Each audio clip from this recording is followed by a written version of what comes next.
The Boeing 747's air conditioning hissed a cold, constant lament, almost a requiem, in the jet bridge of Hartsfield-Jackson Atlanta International Airport. Carla's sturdy, faithful wristwatch, a piece that had accompanied her through countless time zones, read 7:30 May, a time that, for her, heralded the beginning of yet another day at 30,000 feet. At nearly 60, Carla wasn't just a veteran flight attendant. She was a legend among her colleagues, known for her unwavering calm and the welcoming smile that disarmed even the most anxious passenger. This, however, was not just any flight. It was her last. Retirement awaited her upon landing in Paris, a new chapter of her life opening up. But as she touched the cold cabin doorknob, the promise of a peaceful future collapsed in a brutal instant. An unusual chill, not from the cold metal, ran down her spine. In a blink, the luxurious interior of the aircraft, with its leather seats and soft lighting, gave way to an abyssal darkness. It wasn't the darkness of night, but the blackness of annihilation. Flashes of burning panels streaked across her vision, painting the void with shades of orange and red. Inaudible screams, echoing in a terrifying vacuum, tore through the silence. Carla felt the icy sensation of the ocean invading the space, swallowing everything with ruthless voracity. The crushing pressure, as if the air itself was turning to lead, squeezed her from all sides. Her lungs clamored for oxygen in rarefied, non-existent air. Despair cut through her throat, a tight knot of absolute terror, a total electrical failure. The metallic, distorted, agonizing sound of the fuselage disintegrating. The plane plummeted, not in an elegant dive, but in a helpless, uncontrolled fall, without brakes, without hope. Carla recoiled abruptly, as if she had been hit by an invisible shockwave. Her wide eyes, once serene, now reflected the indescribable horror of the vision. Her face was pale, a blank canvas where life seemed to have drained away. This was not a dream, not a reverie. It was real, and it was about to happen.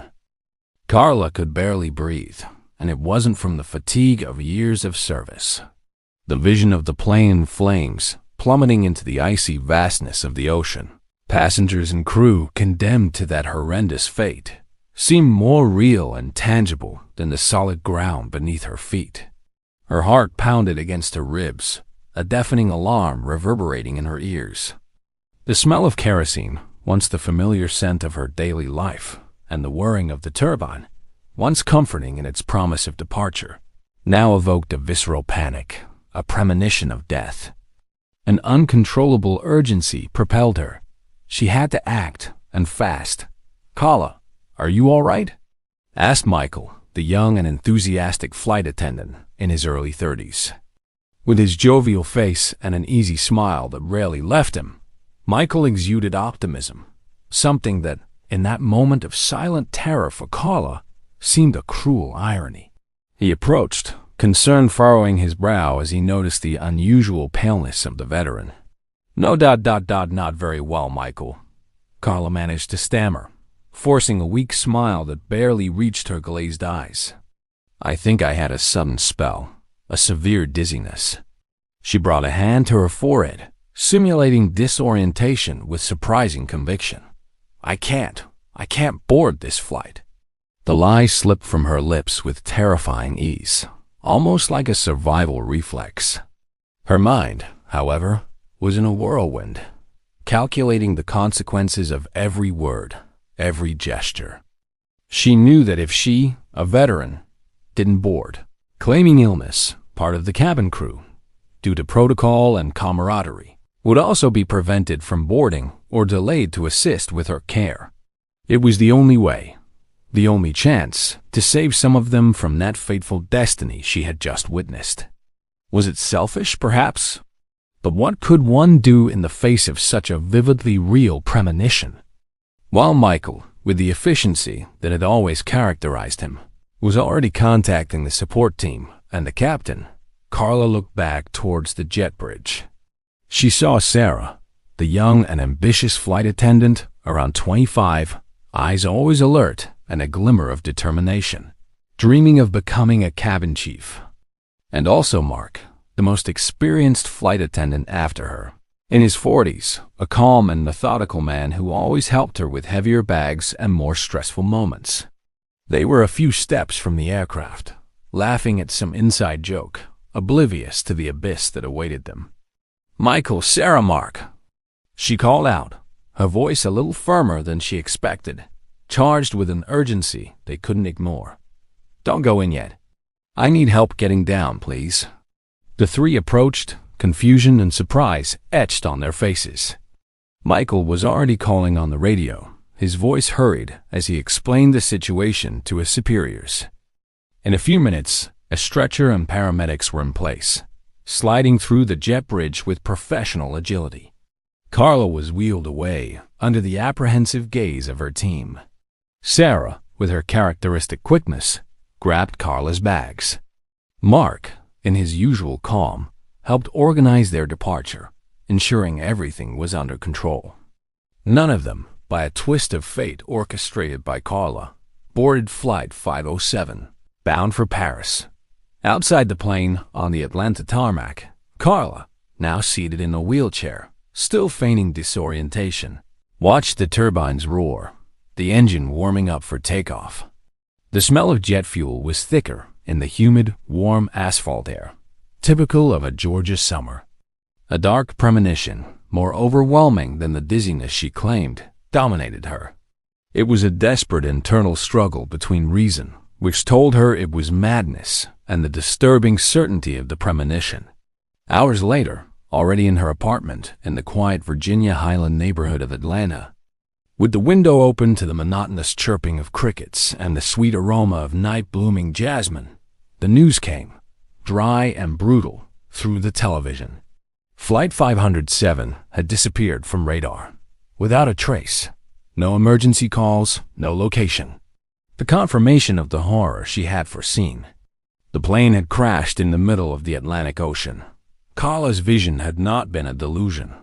It was real. The weight of reality crushed her with inhumane force.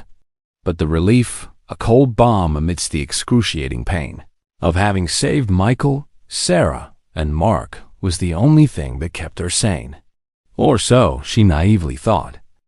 The Atlanta night breeze, laden with the smell of dew and damp earth after a light drizzle that had blessed the city, could in no way dispel the heavy, funereal air that had settled in Carla's apartment. The television, tuned to a local news channel, regurgitated the morbid details of the Flight 507 tragedy, each report a punch to the gut, a constant reminder of the abyss avoided and, at the same time, a debt incurred with destiny. The initial relief of having saved her colleagues, a dose of euphoria mixed with shock, began to transform into a strange and chilling sense of unease. The next day, the disturbance escalated, turning into a growing dread. Carla's phone rang, a shrill sound in the oppressive silence of the apartment. It was Michael, his voice choked, barely able to form words. Carla ... Sarah ... she. She fell off the escalator at the mall. From the third floor, Carla's stomach lurched, a cold knot tightening her insides. It wasn't just any fall, a clumsy stumble. It was a fall. Like the plane. A cold shiver, deeper than the airport air conditioning, ran down her spine. But how ... where was she? Carla asked, her voice almost a whisper, choked by the growing sense of dread. At Lenox Square Mall, she went to buy some things. They said the handrail failed, or she lost her balance. It was so fast, Carla. She ... she didn't make it. The grief, confusion, and a hint of disbelief in Michael's voice were palpable, almost audible. Carla hung up the phone, her hands trembling uncontrollably. The Buckhead skyscrapers shone coldly through the window, oblivious to the bizarre tragedy unfolding, a macabre echo of her premonition. This was no coincidence.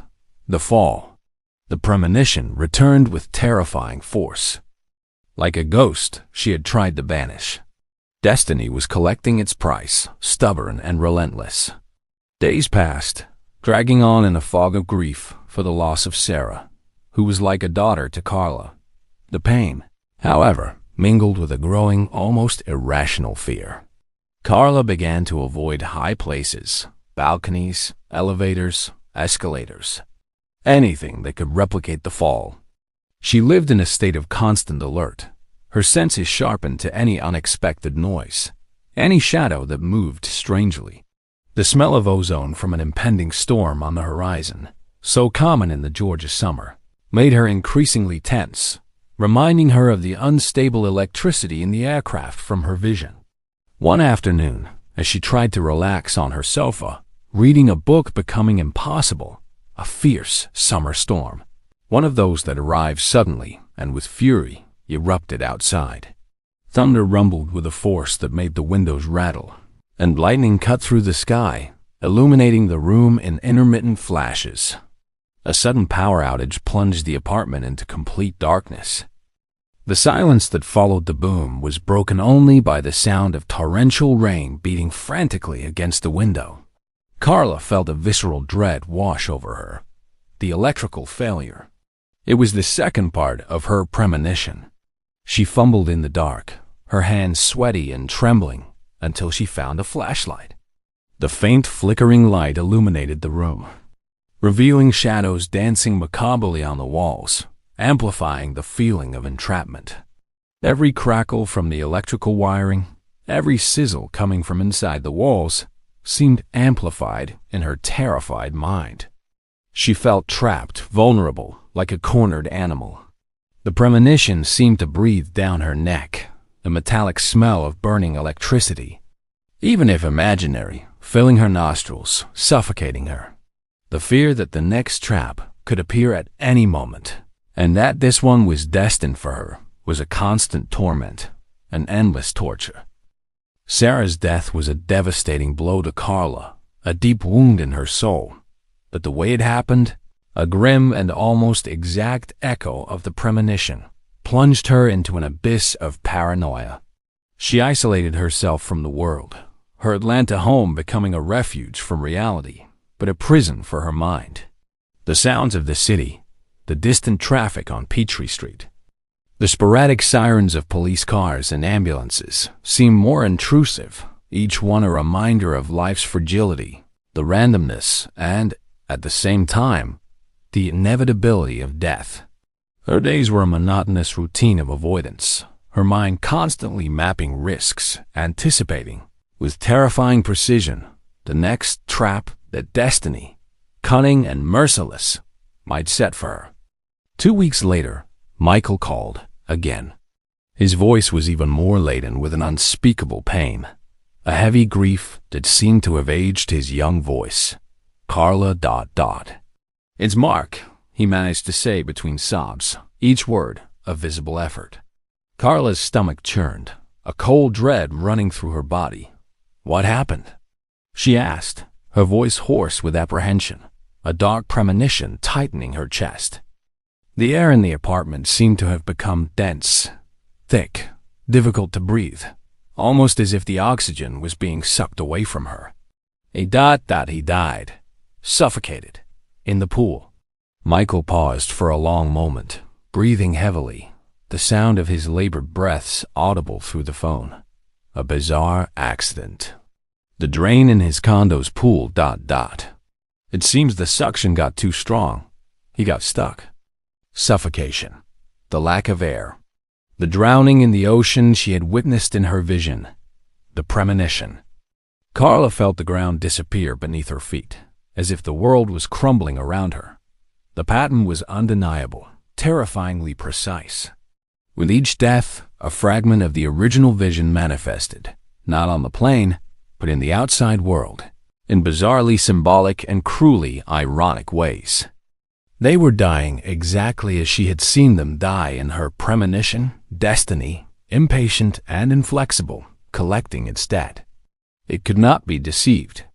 It was weaving its web, pulling the threads of those who had escaped the imminent fall, one by one. Panic set in for Carla, cold and relentless, paralyzing. She felt the air in her own lungs become thin, as if she were breathing in a vacuum. She inhaled deeply, trying to ward off the suffocating sensation that suddenly overwhelmed her. The smell of chlorine, even if distant and imaginary, coming from Mark's pool, seemed to permeate her apartment, suffocating her. She began to have difficulty sleeping. The nightmares were vivid, terrifying, repeating the scene of the plane crashing, but now with the dark, cold ocean water invading her lungs. She would wake up gasping, cold sweat on her forehead, the room dark and silent, except for her own heart beating wildly, a war drum announcing an end. Carla started avoiding water. She took quick showers, almost disgusted by the liquid that used to relax her.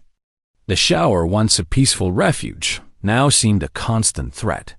She made sure to check every drain in her house, every faucet, anything that could pose a danger of suction or drowning. It was an obsession, a desperate escape from a fate that seemed, with each passing day, more inevitable. Michael, the last of the three, was visibly shaken, a shadow of his former self. He met with Carla a few times at discreet cafes in Decatur, on the outskirts of Atlanta, feeling safer in open spaces.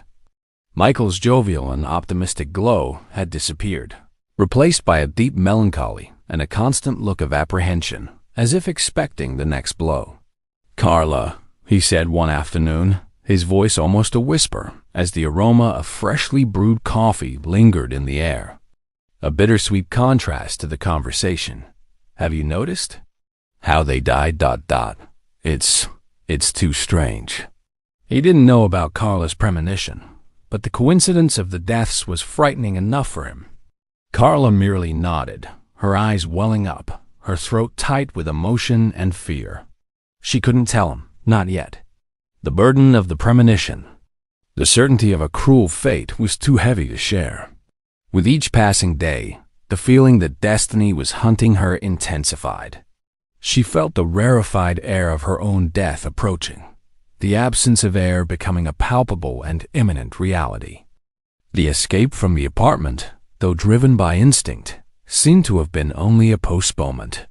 Carla and Michael took refuge in a small motel on the outskirts of Atlanta, in the Chamblee area, a place without charm, with a persistent smell of disinfectant and a noisy air conditioner that, oddly enough, brought some comfort in its constant ventilation. With each passing day, Carla's tension increased, the fear of lack of air becoming a morbid obsession. She avoided crowds and close spaces and even breathed more shallowly, as if conserving every vital gram of oxygen, as if the air could run out at any moment. The smell of ozone before storms, which once calmed her with its promise of rain, was now a harbinger of doom. As summer storms brought strong winds in the dreaded thin air, each gust a threat, Michael was increasingly concerned about Carla's mental state. He noticed her wide eyes, which rarely blinked, her shallow and forced breathing, the way she flinched at any strong draft that entered the room. "Carla, you need a doctor," he suggested, his voice soft as the afternoon sun, a golden and opaque glow, filtered through the cheap curtains of the room. The smell of chlorine from the motel pool, wafting through the ventilation, was almost suffocating for her. "No, Michael?" "You don't understand," Carla whispered, her voice hoarse and trembling, charged with desperate urgency. She finally felt she could no longer hide the truth, the secret that was corroding her from within. "I saw it, Michael. I saw everything. The plane crashing, the electrical failure, the deaths, everything." Michael looked at her, confused at first, but then a glimmer of understanding, mixed with latent terror, crossed his face. He had witnessed the strange and terrifying coincidences in Sarah's and Mark's deaths. The premonition was no longer just Carla's madness. It seemed to have a terrifying basis in truth. So ... "That's why you didn't board?" he asked, his voice shocked, almost a whisper of disbelief. Carla nodded, tears streaming freely down her face, marked by fatigue and fear. "I tried to save you. I tried to trick death, but she ... she followed me." Silence filled the room, broken only by the constant hum of the air conditioner and the distant sound of highway traffic. Michael seemed to absorb the information, processing the enormity of what Carla had just revealed, the distorted reality of a relentless fate. "And now?" he asked, his voice still almost a whisper, lost in the vastness of the revelation. "What do we do?" "There's nothing to do.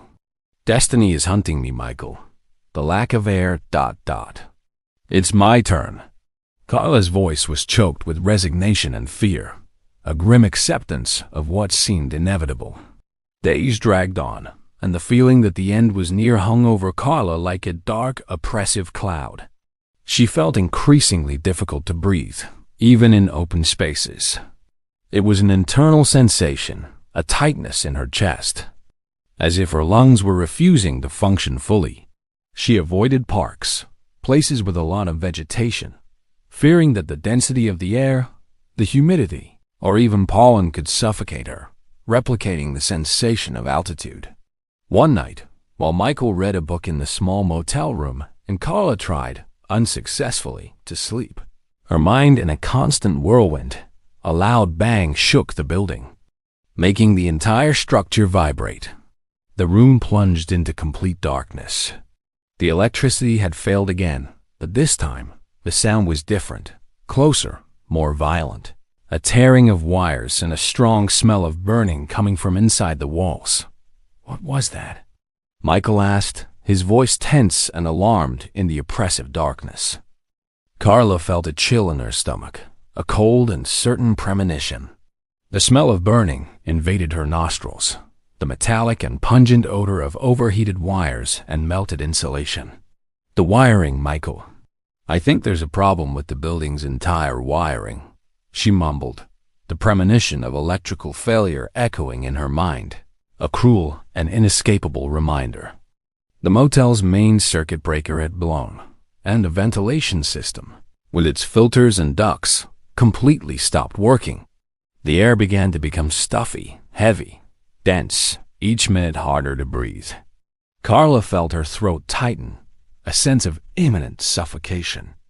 "We have to get out of here," she said, her voice almost inaudible, choked. They fumbled in the dark, guided by the faint flickering light of Michael's cell phone flashlight. They went down the emergency stairs, the air becoming denser and more suffocating with each flight, seeming to suck the life from their lungs. Sweat ran down Carla's face, but it wasn't just from the stifling heat of the environment. It was the paralyzing fear of the lack of air approaching, a subtle and lethal trap. The trap was cunning, perfect in its cruelty.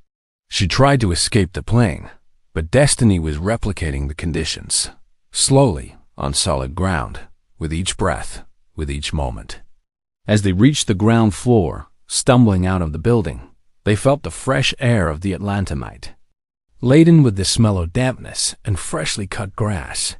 It was a momentary relief, a brief respite before the next stage of the hunt. But the danger had not yet passed. That incident had been a clear and unequivocal warning. Destiny had not forgotten her. With each breath, Carla felt the shadow of the premonition closer, suffocating her slowly, inexorably. Tension became a constant presence in Carla's life, an inseparable companion. Every noise in the motel, every shadow dancing on the walls, every minimal change in the airflow entering through the poorly sealed window kept her on high alert. The fear that destiny would catch up to her, specifically with the lack of air she had witnessed in her most vivid premonition, was an overwhelming burden, a sentence that consumed her from within. She felt trapped in an invisible cage, her movements and even her breaths dictated by paranoia, by a grim certainty that slowly drowned her. The smell of ozone before storms, which once calmed her, was now a harbinger of doom. As summer storms brought strong winds and the dreaded thin air, each gust a threat. Michael, the last of the three she had saved from the fateful flight, was visibly exhausted and worried. He noticed her wide eyes, which rarely blinked, her shallow and forced breathing, the way she flinched at any strong draft that entered the room. Feeling an overwhelming responsibility for him, the last living link of that crew, Carla invited him to stay in her apartment. After the wiring problem at the motel, she feared for his safety, trying to keep him under her constant watch, a vain hope that she could protect him from the same fate. Michael, already fragile and grieving the loss of Sarah and Mark, accepted, seeking in Carla a refuge from the incomprehensible series of tragedies that plagued their lives. Carla's apartment, once a peaceful sanctuary and safe harbor, transformed into a makeshift bunker. All windows were hermetically sealed, heavy curtains blocking even the faintest ray of sunlight. She turned the air conditioning to maximum, trying to replicate a controlled environment, with the desperate hope of avoiding any change in air pressure, any gust of wind that could bring danger. The silence was oppressive, broken only by the constant monotonous hum of the appliance, a sound that, ironically, had become her only source of tranquility. One night, the silence in the apartment seemed even heavier, an omen. Michael was reading a book in the living room, under the dim light of a lamp, and Carla was trying, unsuccessfully, to sleep, her mind in a constant whirlwind. Suddenly, a loud bang shook the building, making the entire structure vibrate and the floor tremble beneath her feet. The apartment plunged into complete darkness. The electricity had failed again, but this time, the sound was different. Closer, more violent, a tearing of wires and a strong smell of burning coming from inside the walls. What was that? Michael asked, his voice tense and alarmed in the oppressive darkness. Carla felt a chill in her stomach, a cold and certain premonition. The smell of burning invaded her nostrils, the metallic and pungent odor of overheated wires and melted insulation. The wiring, Michael. I think there's a problem with the building's entire wiring, she mumbled, the premonition of electrical failure echoing in her mind, a cruel and inescapable reminder. The building's main circuit breaker had blown, and the ventilation system, with its filters and ducts, completely stopped working. The air began to become stuffy, heavy, dense, each minute harder to breathe. Carla felt her throat tighten, a sense of imminent suffocation. "We have to get out of here," she said, her voice almost inaudible, choked. They fumbled in the dark, guided by the faint flickering light of Michael's cell phone flashlight. They went down the emergency stairs, the air becoming denser and more suffocating with each flight, seeming to suck the life from their lungs. Sweat ran down Carla's face, but it wasn't just from the stifling heat of the environment. It was the paralyzing fear of the lack of air approaching, a subtle and lethal trap. The trap was cunning, perfect in its cruelty. She tried to escape the plane, but destiny was replicating the conditions, slowly, on solid ground, with each breath, with each moment. As they reached the ground floor, stumbling out of the building, they felt the fresh air of the Atlantamite, laden with the smell of dampness and freshly cut grass. It was a momentary relief, a brief respite before the next stage of the hunt. But the danger had not yet passed. That incident had been a clear and unequivocal warning. Destiny had not forgotten her. With each breath, Carla felt the shadow of the premonition closer, suffocating her slowly, inexorably.